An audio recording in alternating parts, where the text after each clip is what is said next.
welcome to How to Run a Successful Business and Still Have a Life. My name is Stacey Morgan, and today I am so thrilled to be talking to you about goals and getting through to the end of the year in one piece. I cannot stand that rhetoric of I'm dragging myself over the finish line when it comes to the end of the year. The end of the year is the best part of the year when it comes to, my opinion.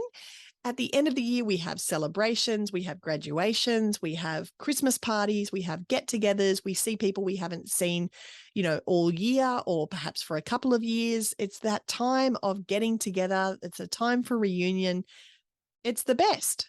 And because there's so much going on, yes, it is exhausting, but I cannot stand this rhetoric of, oh gosh, I just want it to be over. When's it going to be next year? And, that sayonara to this year because, next year is going to be a fresh start and brand new and all of that. No, absolutely not. So it's September now. I want us to think about how we're going to finish the year strong, how we're going to put into place all of the things that we want to achieve when it comes to our business and our life, what we want to be doing, what we don't want to be doing. And then I want to, make a plan for how that's going to happen and how we're going to get through to the end of that without losing our minds and without having that really grumpy attitude to go along with it. Now, no offense to anybody who's like, oh, that's me. I don't mean to offend. I just don't like getting through to the end of the year and everyone being like, the end of the year is the best bit. I want us to be able to enjoy it. So I want you to start thinking about the things that you were thinking about at the beginning of this year. So many of us get through to the end of the year and go, oh, our New Year's resolutions, I forgot about those, or I didn't do those, or I want you to think about it now. You've still got a couple of months. We're not quite there at the end of the year. What were the things in your business or in your life that you put, up on a pedestal for your New Year's resolutions? This year, I'm going to do this differently because you're not out of time. The year is not over. So I want you to think about what those things are in terms of your business and your life. Perhaps you do have some financial goals that you want to hit in your business. How are you going to do that? Are you going to need a brand new program? Are you going to need a brand new event? Are you going to need 3 extra clients? Are you going to need 300 extra clients? What are you going to need to do in order to hit that financial goal? And how is it possible for you to get there between now and the end of the year? And granted, it might not be. You might have set a goal that was completely, over the top and you might not be able to get there, but how can you get yourself at least a little bit closer than you are now? You don't necessarily have to hit it out of the park, but if you can get yourself a little bit closer, then it just makes that finishing the year, a little bit sweeter as you're heading towards it. Perhaps you had a goal around your time. Perhaps you said this year, I'm going to have every Friday off. I'm looking at you. You know who I'm looking at. You're going to have every Friday off and you're not going to work at all on Friday. You're going to close your laptop on a Thursday and you're not going to pick it up again till a Monday. Perhaps that hasn't happened, but perhaps between now and the end of the year, you can pick 3 Fridays where it definitely will. And you can put into place a plan to make sure that those 3 Fridays absolutely happen, where you close your laptop on the end of a Thursday and you pick it up on a Monday and the world continues turning. Won't that feel better than getting to the end of the year and going, well, I didn't have any Fridays off at all and I'm a complete failure and I didn't do what I said I was going to do. And that's playing into that attitude. And that's what we're trying to avoid. So whatever your goals were around your time and how you wanted to spend your time, I encourage you to think about how you can do that now, and whether it's, something that you can put into place every week from now until the end of the year. Perhaps that's not possible, but perhaps it is possible that you choose, 1 week during each of the months that we have left of this year. Or perhaps you could just do it once and then still feel good. Or perhaps you could do it not at all and then give yourself some grace and go, hey, that didn't work this year. Perhaps that was a bit unrealistic. What are we going to set in place for next year? Perhaps you have some goals around how you're going to use your energy. Perhaps there are people in your world who are draining you of all of your energy and your resources. Perhaps you have people that you're surrounding yourself that are those, oh, I'm dragging myself across the finish line people. Perhaps those aren't your people. Perhaps you need to be able to find ways to separate yourself from those people as we head towards the end of the year. And there is nothing wrong with giving yourself a little bit of space and giving yourself a little bit of breathing room when it comes to your energy, because you are in charge of your energy. You are in charge of how you get filled up in terms of your energy, and you are in charge of how it gets depleted as well. Other people might be responsible for doing the depletion and draining you, but inevitably you're the person that's making that choice as to where you're going to spend that energy. So if you do have people in your world that you want to be spending less time with, or perhaps there are people in your world that absolutely light you up, that get you excited, that make you feel alive, perhaps they're the people that you want to be going and spending a little bit more time with. And how can you put together a plan that's going to help you do that?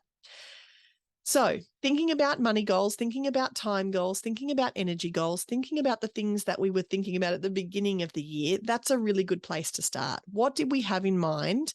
And I want you to just to think of one thing right now. What did you have in mind at the beginning of the year that you were going to achieve this year? Perhaps there is still time to be able to jump in and to spend the next 3 months focusing on that one thing that you want to get achieved before the end of the year. Perhaps that is something that's in your focus.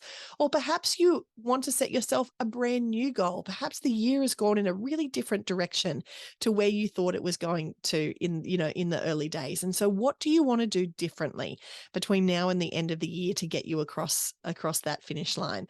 Perhaps you want to set a brand new goal for yourself when it comes to your finances. Perhaps you want to set some new goals in terms of how you're going to spend your time. For me, I have to be completely honest and truthful with you. This year has been too much. It's just been too much. And, I had a little bit of a sabbatical, a hot second ago, and that was because it was too much. And my voice literally said, I'm out. Too much. And for somebody who, teaches and so uses my voice quite often, and podcasts, so uses my voice, and speaks from stage, uses my voice. I need my voice. I need, to be my best self in order to be able to do what I love. And, my year 12 drama class is very sick of me walking into the classroom holding a mini whiteboard and a whiteboard marker and not, being on vocal rest and writing their instructions for the day on the whiteboard. I need to be at my best. And so next year, in order for me to be at my best, I am scheduling a lot less. There's a lot less going on my schedule next year. And, I could use the excuse that for this year, everything kind of banked up from the last 2 years of things being cancelled. Everything kind of got put this year and that's why it happened. But it also happened because I let it happen. And I fully acknowledge that. But for heading into next year, what I'm hoping to do is to be able to scale back on the responsibilities that I have and the things that I say yes to, in order to be able to give myself more time for my own self-care, to take care of myself, so that when I do turn up to things, I have things like a voice to use in the space, and I can turn up, as my best self, rather than I've attended several things at 75% or 50% or 25% in the last little while, and that's not how I like to show up in the world. So that is what's on my list.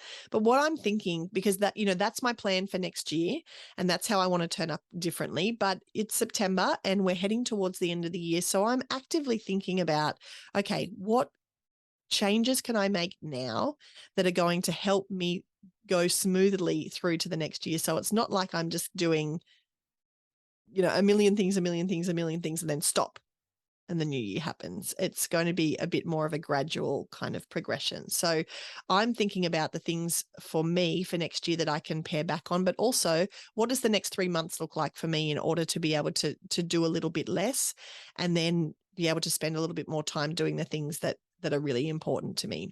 And I know that the end of the year is busy and that's when things pile on. So I'm consciously making a choice not to add to that. I know there's going to be Christmas parties. I know there's going to be kids' assemblies that I have to get to. I know there's going to be things that, so many of my family members have birthdays in December and January. Are you the same?